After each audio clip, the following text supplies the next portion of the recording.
Et si un jour, Samantha, et je dis bien si un jour, il devrait y avoir chute politique, et je dis bien politique, dans le respect strict des institutions, elle ne viendrait ni de Pastef, ni d'Ousmane Sonko. L'objectif d'Ousmane Sonko, Pape Gueye, est-il de faire chuter le président de la République du Sénégal, Bassirou Diomaye Faye? Bon, merci pour cette question et je vais y répondre franchement et sans détour aussi. La réponse est non. Ousmane Sonko ne cherche pas à faire chuter Bassirou Diomaye Faye. Ce que je vais dire, je le pèse. Le 24 mars, le peuple sénégalais a plébiscité dès le premier tour un ticket. Et ce ticket est de 54,28% des suffrages. Ce n'est pas un homme seul qui a été élu ce jour-là, c'est un projet porté publiquement à visage découvert par un binôme. D'un côté, nous avons le président Bassirou Diomaye Faye, candidat par nécessité juridique, et ça il faut le dire. De l'autre côté, Ousmane Sonko, porteur assumé du projet, et c'est d'ailleurs d'où le slogan Diomaye Moïse Sonko. Donc, ce n'était pas une astuce de campagne, c'était le contrat scellé devant le peuple sénégalais. Donc, ce que défend le PASTEF aujourd'hui, ce n'est pas la personne d'Ousmane Sonko contre celle du président, c'est le respect de ce contrat. Prenons un fait précis, Samantha. Dans le programme du candidat Diomaye, donc à la page 10, par exemple, il a été clairement dit que c'est un engagement qu'on avait pris, c'est-à-dire le président qui est élu démissionne de son poste de président de parti politique une fois installé à la magistrature suprême. Cet engagement portait la promesse d'une rupture nouvelle, donc qui consistait à séparer la fonction d'État à la fonction partisane. 2 ans après, cette parole n'a pas été tenue. Donc, nous ne demandons pas la chute du président, nous demandons la tenue de la promesse donnée. Et si un jour, Samantha, et je dis bien si un jour, il devrait y avoir chute politique, et je dis bien politique, dans le respect strict des institutions, elle ne viendrait ni de Pastef, ni d'Ousmane Sonko. Elle viendrait de l'écart chaque jour plus visible entre la parole du candidat de 2024 et les actes posés par le président de 2026. Mais Et alors j'ai juste cette Samantha, question, le fait voyez-vous, que Ousmane Sonko soit le chef de PASTEF et à la fois président de l'Assemblée nationale, ça ce n'est pas un problème pour les Sénégalais. non, parce qu'en réalité, être un président de l'Assemblée nationale, c'est diriger une majorité politique. Donc, quand on dirige une majorité politique, il est tout à fait défendable et entendable que le président de l'Assemblée puisse être le président d'un parti politique.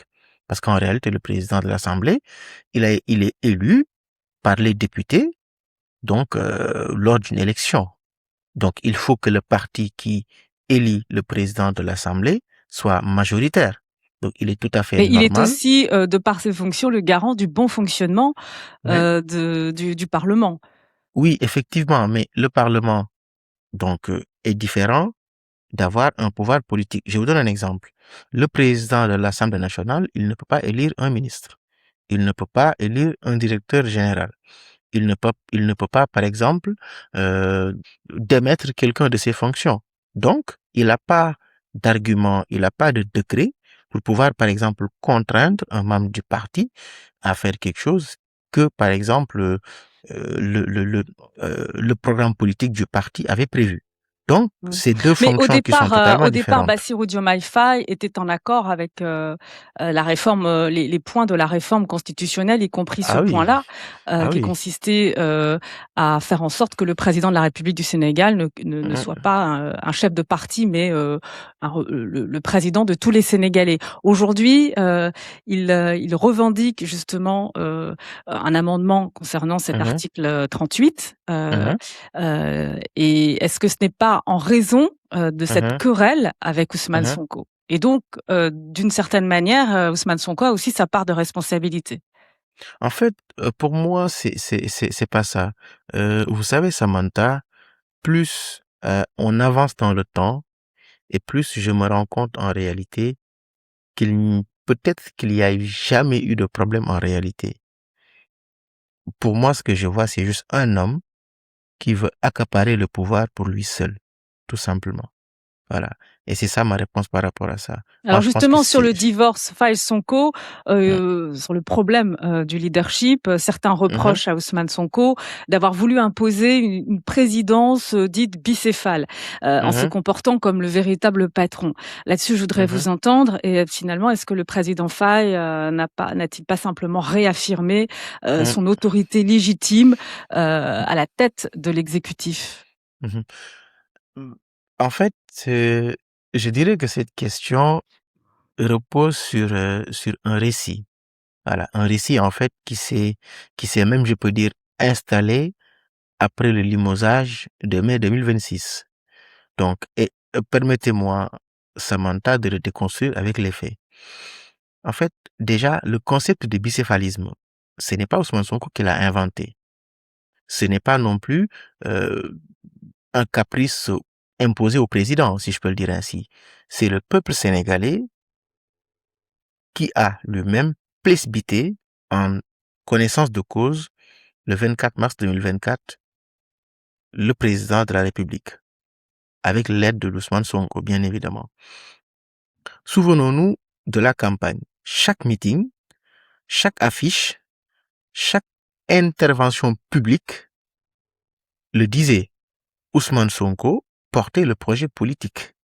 Bassirou Diomaye Faye portait la candidature. Donc, ils formaient un tandem. Et on le disait ainsi, le tandem. Ils l'ont assumé ensemble, devant les caméras, devant les électeurs et devant l'histoire. Vous étiez là, Samantha. Mmh. Si on vous avait dit qu'à ce stade-là, on en serait à ce niveau, je pense que vous aurez dit non, c'est pas possible. Donc, ce tandem n'était pas un secret. C'est l'offre politique elle-même. Vous voyez, le peuple a voté en pleine conscience. Il a voté pour cette architecture-là, pas contre elle. Donc, la légitimité de Bassirou Diomaye Faye n'a jamais reposé sur autre chose que ce pacte-là. Et ça, il faut le dire, Samantha. Ce qui est nouveau aujourd'hui, ce n'est donc pas le bicéphalisme, c'est le renoncement unilatéral au pacte par l'un des deux signataires, si je peux le dire ainsi. Sur l'idée d'autorité que vous avez énoncée tout à l'heure, moi je le dis honnêtement avec toute humilité, je respecte l'institution présidentielle, je respecte celui qui l'incarne. Par contre, je crois profondément qu'une autorité présidentielle ne se prouve pas en s'opposant à son propre parti, en s'opposant à l'homme qui vous a permis d'être là où vous êtes. Elle se prouve devant le peuple en tenant parole, surtout ce qu'on lui a promis. Elle se prouve devant l'histoire en respectant les engagements pris. Réaffirmer son autorité, en tout cas de mon point de vue, ce n'est pas renier son mandat, c'est l'incarner en réalité. Et la fermeté d'un président ne se mesure pas, euh, je, je peux dire, au bruit qu'il fait à l'intérieur de sa majorité. Elle se mesure à sa fidélité au contrat qu'il a porté au pouvoir. Et voilà pourquoi je récuse le mot imposer. Ousmane Sonko n'a rien imposé. Il incarne ce que le peuple a voulu, ni plus ni moins. Alors maintenant, on assiste à une guerre autour du référendum. Ousmane Sonko Hum, demande la promulgation immédiate de la réforme constitutionnelle votée le 29 juin par l'Assemblée. mhm. Pourquoi PASTEF semble-t-il craindre l'arbitrage d'un référendum? Hum. Mais Pastef ne craint pas le peuple sénégalais. Pastef a été porté au pouvoir par ce peuple.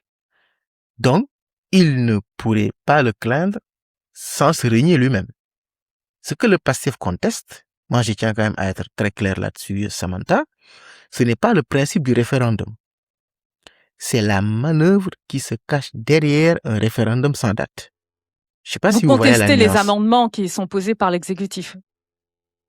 Mais oui, les amendements de l'exécutif, mais en fait, moi personnellement, quand j'ai eu, parce qu'avant que les amendements ne soient rendus publics, moi j'ai eu connaissance de ces amendements. Je me suis dit, mais non, c'est pas possible quand même. Quand un des amis députés m'a dit, ben, oui, mais bien sûr, ce sont ces amendements-là, j'ai dit, mais c'est incroyable.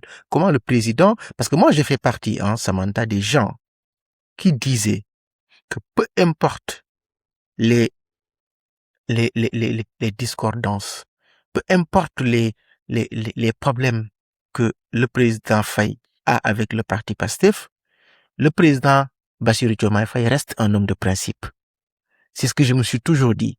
Il va toujours respecter le programme Mais qu'il a est-ce que la, proposé. la, la querelle, le divorce Hum.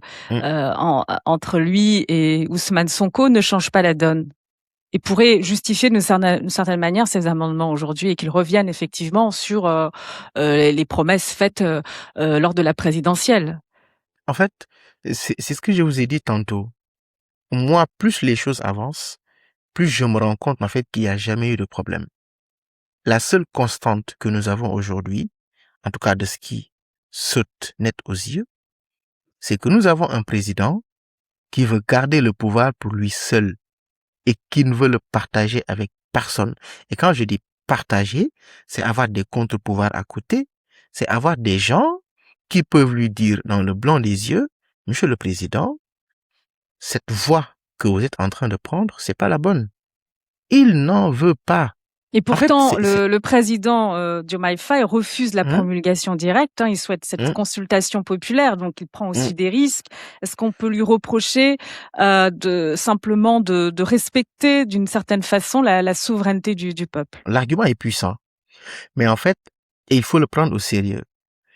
Pour moi, en tout cas personnellement, le problème ne réside pas à l'examen des faits. La souveraineté du peuple sénégalais s'est exprimée 2 fois sur cette question, Samantha. 2 fois. D'abord, en mars 2024, le peuple a élu Bassirou Diomaye Faye sur la base d'un programme précis. Un programme qui comportait cet engagement écrit. Je l'ai dit tout à l'heure, démissionner de la présidence du parti une fois élu. Donc ça, c'est clair. Ensuite, cet engagement, donc, n'était pas caché. On est d'accord. C'était pas caché dans une note technique. C'est écrit, noir sur blanc, à la page 10 de son programme. Et il l'a même lui-même dit publiquement. Même l'engagement concernant la déclaration de patrimoine, il y a des vidéos. Donc, il y a ce premier acte de novembre 2020, de février 2024. Ensuite, en novembre 2024, le peuple a élu une majorité parlementaire écrasante pour Pastef.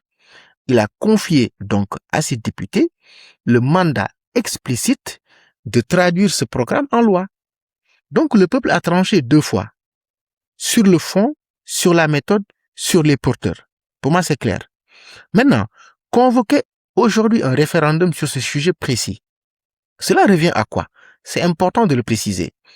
À redemander au peuple ce qu'il a déjà accordé. Donc ça, ce n'est pas respecter la souveraineté, c'est la suspendre en réalité. Mais Et ça, c'est très pourquoi grave. ne pas Et ça, c'est reconsulter très le grave. peuple puisque 2 ans se sont J'en viens. écoulés 2 ans se sont écoulés depuis la présidentielle, Hum, des promesses ont été faites et on hum, voit que le Sénégal reste enlisé quand même, mhm, dans le cadre d'une gestion de la dette, publique, une mhm, dette abyssale aujourd'hui. hum, Donc, effectivement, il y a peut-être aussi, une déception de la part des Sénégalais, mhm, sur les promesses qui ont été faites, l'assainissement des finances publiques, hum. et à ce niveau-là, pourquoi justement ne pas, rebattre les cartes et reconsulter, le peuple sur cette réforme constitutionnelle, qui est une réforme quand même, capitale pour, l'avenir politique, Hum. institutionnel du Sénégal? Samantha, la souveraineté populaire, ce n'est pas un chèque blanc que le président peut activer quand il a besoin. C'est une décision politique du peuple qui engage aussi le président. C'est ça la souveraineté populaire. Le peuple n'a pas donné à Bassirou Diomaye Faye une souveraineté personnelle. Il lui a confié une mission qui passe par les institutions, par l'Assemblée nationale, par le Conseil constitutionnel, par le respect des lois qui sont votées. Un président qui invoque le peuple pour contredire l'Assemblée, que ce même peuple a élu, s'expose à une contradiction que le peuple tôt ou tard verra. Donc pour moi, respecter la souveraineté du peuple, ce n'est pas euh, la réactiver à la carte, c'est reconnaître qu'elle s'est exprimée et honorer ce qu'elle a dit. Alors vous remettez Voilà. en cause la sincérité de Bassirou Diomaye Faye. Vous dites, je vous cite: «Le référendum sans date serait l'aveu par Diomaye qu'il a perdu la bataille parlementaire, la bataille juridique et la bataille populaire. Il lui reste la bataille du calendrier et c'est la seule à présent qu'il joue». De votre point de vue, cela signifie qu'il n'y aura pas de référendum, que Bassirou Diomaye Faye, il joue la montre? Je le pense. J'ai vu que vous avez lu ma page Facebook. En fait, je maintiens chaque mot de cette phrase.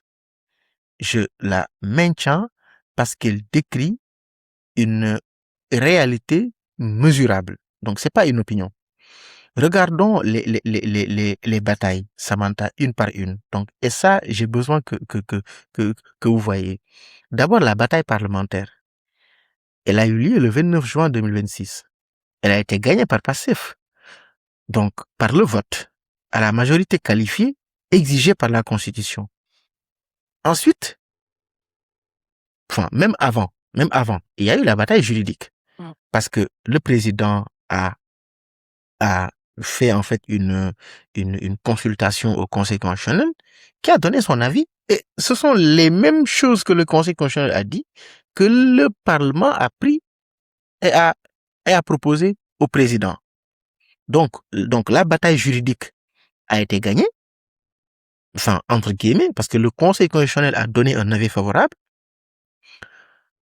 La bataille parlementaire a été gagnée parce que le passif a voté à la majorité qualifiée. Donc, il lui reste quoi? C'est la bataille du calendrier. Et c'est la raison pour laquelle il a invoqué le référendum, sachant que le fait d'invoquer ce référendum a un caractère suspensif sur cette loi-là. Donc, c'est la bataille du calendrier, la seule sur laquelle le palais garde la main actuellement. Et c'est précisément celle qui est jouée aujourd'hui. Suis-je en train d'affirmer avec certitude qu'il n'y aura pas de référendum? Non, je ne suis pas un devin, mais je constate un fait. À la date où je vous parle, aucune date n'a été fixée. Parce qu'il y a Aucun des décret élections locales, présidentiel, qui sont prévues en janvier aussi. même ces Heu, élections locales, il est en train de chercher un moyen de les repousser. Vous savez pourquoi, Samantha? Il sait qu'actuellement, s'il part en élection, il va vraiment regretter le pourquoi il est entré en politique. Le pourquoi il est entré en politique. Parce qu'en réalité, vous savez, Samantha, il y a deux choses que les Sénégalais n'aiment pas. Le Sénégalais n'aime pas le sentiment d'injustice. Et ça, je pense même que c'est l'être humain. Et aujourd'hui, toute personne sensée, honnête et qui est objective, sait, Samantha, avec honnêteté, que Pastef vit une injustice. Mmh. Alors vous Et ça, parlez c'est d'injustice. clair. On va revenir sur justement les amendements. L'exécutif en propose 4, notamment pour Mhm, préserver le droit au président, on l'a dit, de présider un parti politique et mhm, de mener exclusivement la mhm, politique de la nation sans concertation avec son Premier ministre. mhm, Sur le fond du texte, le camp de l'exécutif, mais aussi l'opposition, affirme que cette réforme que portée par Ousmane Sonko mhm. est taillée sur mesure pour le président de l'Assemblée nationale. Ah oui? Mais pourquoi? Parce qu'en fait, et d'ailleurs même, permettez-moi de dire quelque chose, Samantha, cette accusation revient en boucle. Et elle est même devenue un élément de langage pour beaucoup, Mais que ça soit pour reconnaissez le que camp du cette réforme président. constitutionnelle renforce les pouvoirs d'Ousmane Sonko, renforce les J'y pouvoirs de parlementaires. j'y arrive. En fait, on nous dit la réforme est taillée sur mesure pour Ousmane Sonko. Regardons ce que fait la réforme. Et regardons à qui elle bénéficie réellement. C'est là qu'on se révèle la vérité. C'est là que se révèle la vérité. Les 4 amendements de l'exécutif visent 2 choses principalement. La première, c'est de préserver le droit du président de la République de présider un parti politique ou une coalition de partis politiques. Donc ça, c'est la première. La deuxième, lui permettre de mener, par exemple, la politique de la nation sans concertation avec le Premier ministre. La troisième, à ne pas faire une déclaration de patrimoine à la sortie, etc. Mais posons-nous la question simple. Qui, en 2026, cumule fonction d'État et président d'une coalition de partis politiques? C'est qui? C'est le président Bassirou Diomaye Faye. Et ça, c'est pas Ousmane Sonko. Ça, Mais c'est comment un. en est-on arrivé là Ça, c'est un. Comment en J'y est-on arrive. arrivé là Samantha, quelle est c'est important de votre démonter, c'est analyse? important. Est-ce que, Hum, pardonnez-moi cette question, mais est-ce que hum, Bassirou Diomaye Faye est sous hum. influence? Enfin, c'est même pire que ça. Moi, de mon point de vue, c'est même pire que ça. Mais je vais y répondre, mais permettez-moi juste, en fait, de finir ce point-là sur les amendements. Donc, je disais premier amendement, donc, qui cumule aujourd'hui la fonction de chef de l'État et président d'une coalition de partis politiques? C'est le président Bassirou Diomaye Faye. Donc, cet amendement en question, si Ousmane Sonko est président de la République en 2029, il le sera. Donc, il devra démissionner. Donc, ça ne l'arrange pas. Deuxième amendement, qui dans son programme s'était engagé à démissionner de la présidence de parti? C'est Bassirou Diomaye Faye, qui aujourd'hui doit faire une déclaration de patrimoine de sortie et qui ne veut pas le faire. C'est le président Bassirou Diomaye Faye. Donc, en fait, il n'y a même pas un seul amendement qui arrange le PASTEF. Alors, la réforme est taillée sur mesure, mais elle n'est pas taillée sur mesure pour Ousmane Sonko. Elle est taillée sur mesure pour le palais. Tout simplement. Voilà. Et je peux même aller plus Alors, loin, mmh. si vous voulez, mais bon, allez-y. Non, mais pour répondre à ma question sur Oui, Bassirou Diomaye Faye, est-il sous influence, à votre avis? oui. Comment en Moi, est-on je arrivé dis, là? c'est même pire. Pour moi, il y a 3 choses. La première, en fait, Samantha, je l'ai dit à 2 reprises. Nous avons un homme qui veut accaparer le pouvoir à lui seul. Ça, c'est un. Deuxième chose, nous avons un homme qui a goûté aux délices du pouvoir et qui ne veut en aucun cas que ça s'arrête. Ça, c'est deuxième chose. Et troisième chose, nous avons un homme qui, en tout cas, moi, je le pense personnellement, a manœuvré depuis des années pour arriver au pouvoir. Pour moi, c'est ça en réalité. Ce sont ces 3 choses-là qui Il faut définissent quand même l'homme. rappeler que le ticket Faye Sonko, voilà, c'était une solution aussi Mhm, alternative mhm, pour permettre à Ousmane Sonko de proposer à sa base électorale justement mhm. une alternative concrète, Oui, pouvoir se oui, mais présenter pour mener Pastef au pouvoir. Et c'est ce qu'il a fait grâce notamment à ce duo avec Bassirou Diomaye Faye. Donc, ça, c'est vrai, Samantha. le fait de Ça, dire c'est que vrai. Bassirou Diomaye Faye manœuvre depuis de très Non, très longues années, à manœuvrer bon, depuis a très longues priori, années. ce n'était pas lui qui devait accéder au pouvoir. Oui, exactement. Mais vous savez, Samantha, si vous avez on est d'accord sur une chose. Une personne ordinaire ne devient jamais président de la République. Bassirou Diomaye Faye est très stratégique, très intelligent et il a cette capacité de lire les choses. C'est-à-dire qu'aujourd'hui, une personne, moi par exemple, dans le PASTEF, dans le mouvement des jeunes de PASTEF par exemple, je fais partie du bureau d'exécution nationale, je fais partie des premières personnes qui a dit lors d'une réunion, il faut que le PASTEF commence à réfléchir intelligemment sur un plan B. Vous savez. Donc du coup, si une personne comme moi a pu peut-être avoir cette idée-là, Bassirou Diomaye Faye, il l'avait très certainement depuis longtemps. Donc, il a eu deux postes qui sont très importants. Mais ça, c'est le lot de la politique, premier, c'est le lot de la le premier, politique, de mener le des premier, stratégies, oui, parfois un oui, peu justement, politiciennes, mais justement. Mais en fait, certaines manœuvres qui ont été faites de façon quand même abusive. C'est-à-dire que quand vous voyez, par exemple, il y a le maire Abbas Fall qui a dit lors d'une émission à la télé, je le cite, que quand le président Ousmane Sonko avait envoyé une note à partir de la prison pour demander à ce que tous les candidats de PASTEF aillent en chercher des parrainages, etc. Cette note a été modifiée, elle a été tronquée pour dire allez chercher des parrainages pour le président Faye. Qui a modifié cette note-là? Et cette note a été remise à des gens de PASTEF qui l'a modifiée.